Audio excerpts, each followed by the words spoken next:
L'affaire Balthazar nous a révélé énormément de choses sur les femmes et sur les relations amoureuses. Si tu as suivi toute cette affaire-là et tu me dis que tu n'as retenu aucune leçon, mais mon gars, c'est que tu es seulement dans la distraction. Donc si tu n'as retenu aucune leçon, ne t'inquiète pas, moi je vais te donner les leçons que moi j'ai retenues.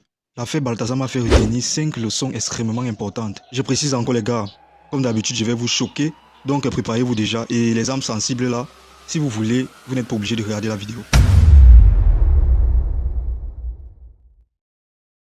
Alors la première leçon est tout simplement que la fidélité de la femme n'existe pas. C'est une illusion, c'est un mythe. Concernant la femme, on va juste dire que c'est une présomption de fidélité, mais c'est pas de la fidélité. Si ta femme t'est encore fidèle, c'est tout simplement parce qu'elle n'a pas encore trouvé mieux ailleurs. Tout simplement. Si tu trouves que ta femme t'est fidèle, c'est tout simplement parce qu'elle n'a pas encore trouvé meilleur que toi. Les vidéos de Balthazar le confirment clairement. Ça se voit clairement que toutes ces femmes-là ont trouvé Balthazar meilleur que leur mari, tout simplement. Les gars, comme je le disais dans l'autre vidéo, la femme est hypergamique. La femme en veut toujours plus. Beaucoup plus que ce qu'elle a déjà. La femme est une éternelle insatisfaite. Elle n'est jamais satisfaite. Jamais. Si tu es pauvre, elle va te tromper avec quelqu'un qui est riche. Si tu es riche, elle va te tromper avec quelqu'un qui est pauvre. Si tu es moche, elle va te tromper avec quelqu'un de plus beau que toi. Et l'inverse est clairement possible. Et comme j'ai souvent l'habitude de le dire, ta femme n'est pas ta femme. Qu'elle va trouver quelqu'un de mieux que toi, quelqu'un de meilleur que toi, elle va tout simplement te tromper sans remords. Sans remords. Tu peux être un gars qui sait faire l'amour, qui baisse bien, qui est fort aux fesses comme on le dit souvent. Elle est capable de te tromper avec quelqu'un qui est faible aux fesses, qui ne sait pas faire l'amour. Et pourquoi? Tout simplement parce qu'elle va appliquer son expérience, elle va appliquer sa supériorité vis-à-vis de celui qui ne sait pas faire l'amour. Une expérience qu'elle a acquise chez toi.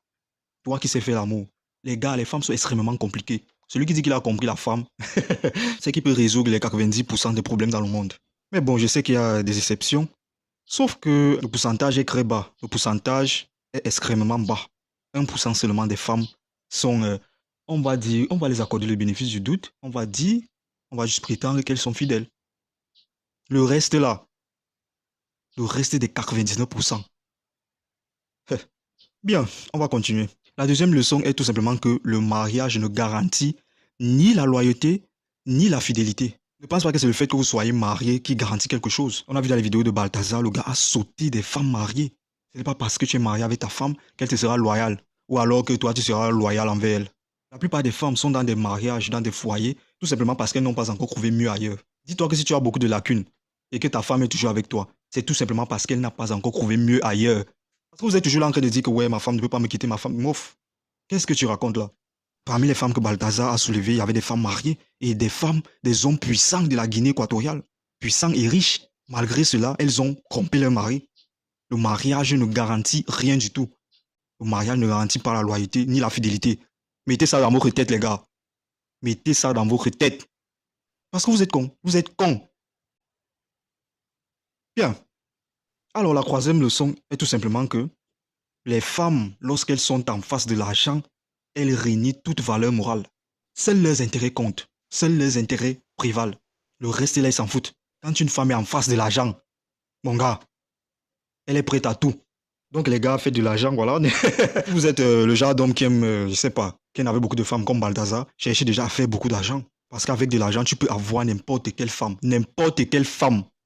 C'est comme si sa raison s'évapore. Comme si elle n'est plus capable de raisonner normalement.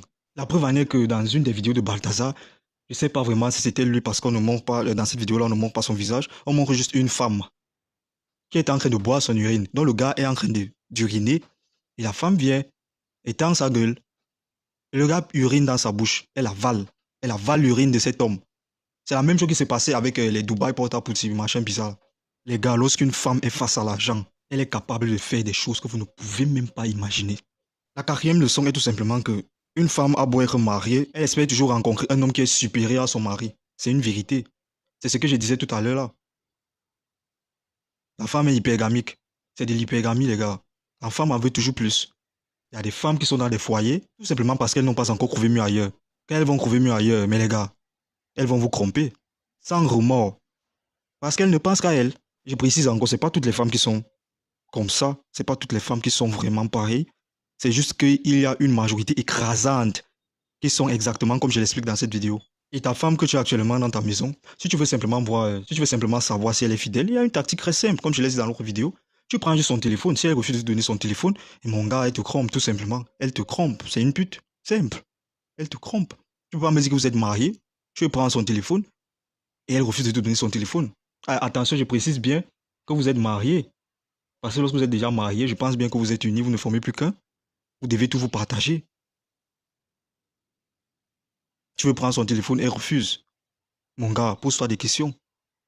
Elle n'est pas vraie. Sache que lorsque le bon, comme elle le dit souvent, viendra, mais mon gars, elle va te tromper, tout simplement. Et d'une manière très sauvage.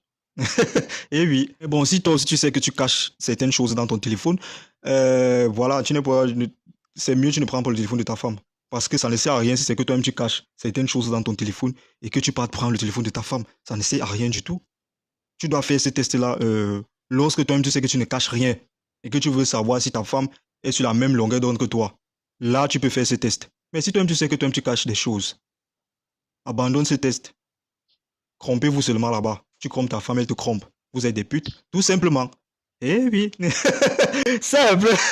Alors les gars, la cinquième et dernière leçon, ce n'est pas parce qu'une femme est bien vêtue qu'elle est forcément une bonne femme.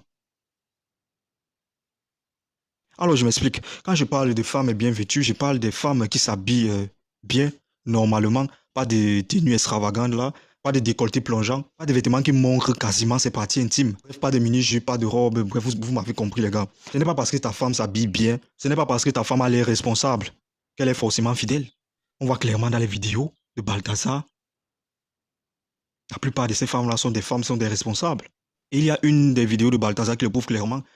Le mec ken avec une femme qui est plutôt vêtue normalement, qui est plutôt bien vêtue, sauf que le vêtement qu'elle a porté, je pense bien que c'est une robe plutôt longue qui couvre bien son corps. Donc, pas de partie bizarre exposée là. Donc, elle n'expose pas trop son corps. Sauf qu'en bas de ce vêtement-là, il n'y a pas de caleçon, il n'y a pas de sous-vêtement. En bas de son vêtement, il n'y a pas de sous-vêtement. Pas de caleçon. Le truc lunaire, les gars. Donc, le gars a sauté ça. Il a juste soulevé la robe qu'elle portait et il est entré dedans tout simplement. Cette femme n'avait pas de caleçon, les gars. Comme on le dit souvent, l'habit ne fait pas le moine. Les vidéos de Balthazar confirment beaucoup de choses. Si tu as regardé ces vidéos, moi je n'ai pas regardé toutes les vidéos, j'ai juste regardé juste par curiosité. Et voilà, j'ai tiré 5 leçons que j'étais partagées dans cette vidéo. Si toi tu n'as rien tiré de cette affaire, de l'affaire Balthazar, c'est que mon gars, toi tu es seulement dans la distraction. Donc voilà, c'est la fin de cette vidéo. Dites-moi ce que vous pensez dans les commentaires. Mettez le pouce bleu qui fait plaisir. Abonnez-vous à la chaîne pour tous ceux qui sont nouveaux. C'était Zeno le Psy. Moi je vous dis à la prochaine. Portez-vous bien. Ciao.